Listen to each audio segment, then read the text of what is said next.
ప్రపంచ స్థాయి రాజధాని అమరావతి నిర్మాణానికి పెడుతున్న ఖర్చులో ఒక్క పైసా కూడా రాష్ట్ర ప్రజలపై భారం వేయడం లేదని మంత్రి పొంగూరు నారాయణ స్పష్టం చేశారు. నెల్లూరు కలెక్టరేట్లోని తిక్కన ప్రాంగణంలో అధికారులతో సమీక్ష సమావేశాన్ని నిర్వహించారు.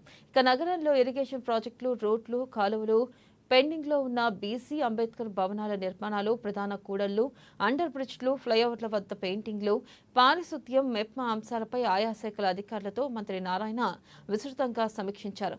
ఎమ్మెల్యే జగన్మోహన్ రెడ్డి తాజాగా మాట్లాడిన వ్యాఖ్యలను ఖండించారు. గతంలో ఆయన నిర్వహించిన అస్తవ్యస్త పాలనకు కూటమి ప్రభుత్వం చరమగీతం పాడి ఆర్థిక లోటునిచ్చి మెరుగుపరిచేందుకు ముఖ్యమంత్రి చంద్రబాబు నాయుడు తన అనుభవాన్ని వినియోగిస్తారన్నారు. ఇప్పుడు పెరుగుతుంది. అక్కడ రోడ్లు, డ్రైన్స్, ఎలక్ట్రికల్ లైన్స్ అన్ని డెవలప్ అయితే ఆటోమేటిక్ దాని వాల్యూ పెరుగుతుంది. పెరిగినప్పుడు దాన్ని అమ్మితే అక్కడ ఖర్చు ఎంత అవుద్దో అంత అవుతుంది. ఈరోజు దాదాపు 64,000 కోట్లకి అడ్మినిస్ట్రేటివ్ అప్రూవల్ తీసుకుని టెండర్లు పిలవమని అధికారులకు ఇచ్చాం. వాళ్ళు ఆల్మోస్ట్ 50,000 కోట్లు బిల్ చేశారు. ఇవాళ నుంచి ఓపెన్ చేసి ఆర్డర్స్ కూడా ఇస్తున్నారు. చాలా చక్కగా ముఖ్యమంత్రి గారు ప్లాన్ చేశారు.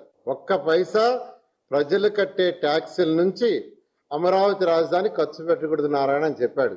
ఎలా అంటే సెల్ఫ్ సఫిషియెంట్ కావాలి, ఈ విధంగా డిజైన్ చేశాం. ఇన్నిసార్లు ముఖ్యమంత్రి గారు ఎన్నోసార్లు చెప్పారు, నేను ఎన్నోసార్లు చెప్పా, మనం 1 వీక్ బ్యాక్ చెప్పా. అయితే ఇవాళ మళ్ళా రకరకాలుగా మాట్లాడతారు. అమరావతి రాజధానికి 6,000 కోట్లు పెట్టారు. 6,000 కోట్లు ఎక్కడ వస్తుంది? హట్కో లోన్ ఇస్తుంది, ఏడీబీ